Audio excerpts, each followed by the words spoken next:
অতিথি ভবন পদ্মায় পররাষ্ট্রমন্ত্রী ডক্টর খলিলুর রহমানের সঙ্গে বৈঠক করছেন মার্কিন মধ্য ও দক্ষিণ এশিয়া বিষয়ক বিশেষ দূত সার্জিও। সেখানে আছেন হোসেন জাহিদ। আমরা যুক্ত হচ্ছি তার সঙ্গে। জাহিদ, বৈঠকের এজেন্ডা নিয়ে কিছু জানতে পেরেছেন কিনা?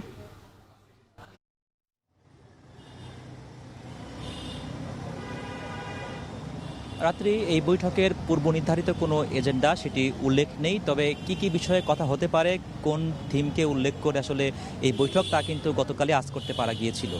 পররাষ্ট্রমন্ত্রী বলছিলেন যে আসলে সার্জিও যেহেতু প্রথমবারের মতো তিনি বাংলাদেশে আসলেন, যদিও তিনি মধ্য এশিয়া এবং দক্ষিণ এশিয়া বিষয়ক বিশেষ দায়িত্ব আর আগে থেকে পালন করছেন, কিন্তু এই প্রথম সফরে তিনি মূলত বদলে যাওয়া বাংলাদেশকে এবং বর্তমান সরকারের যে কূটনীতি, অর্থনীতি, রাজনীতি এগুলো তিনি কাছ থেকে বুঝতে চাইছেন। এই বুঝতে পারাটাই মূলত আসলে আজকের বৈঠকের ন্যূনতম এজেন্ডা।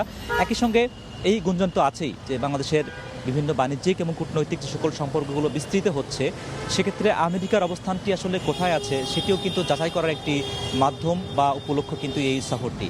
এবং যে বৈঠকটি শুরু হয়েছে সে বৈঠকে পররাষ্ট্রমন্ত্রীর সঙ্গে বৈঠকটি চলছে, তবে এর পরপরই সার্জিও রওনা দেবেন গুলশানে যে অর্থমন্ত্রীর যে বাসভবন রয়েছে সেখানে, এবং তারপর কিন্তু আগামীকাল সকালেই তিনি আকাশযোগে রওনা দেবেন কক্সবাজার যে শরণার্থী ক্যাম্প রয়েছে সেখানে পরিদর্শনের উদ্দেশ্যে।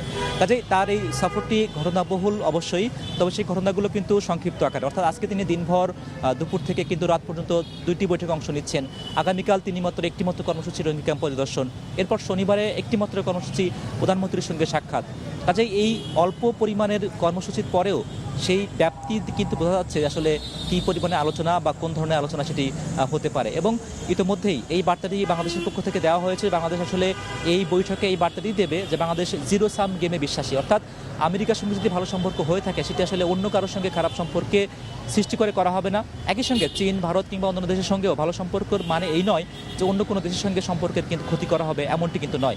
সেই জিরো সাম গেমের বার্তাটি মূলত বাংলাদেশের পক্ষ থেকে দেওয়া হচ্ছে। একই সঙ্গে আমেরিকার পক্ষ থেকেও বুঝতে চাওয়ার চেষ্টা করা হচ্ছে বাংলাদেশ কোন পথে এগাচ্ছে, তার কূটনীতি এবং অর্থনীতি কোন পথে পরিচালনা করার চেষ্টা করছে। রাত্রি আমরা এই সফর অনুসরণ করছি, নিশ্চয়ই পরবর্তী সংবাদগুলোতে আবারও জানাতে যুক্ত হবো। আপাতত এই ছিল আমার কাছে সর্বশেষ। রাষ্ট্রীয় অতিথি ভবন পদ্মা থেকে যুক্ত ছিলেন হোসেন জাহিদ, জানাচ্ছিলেন বিস্তারিত।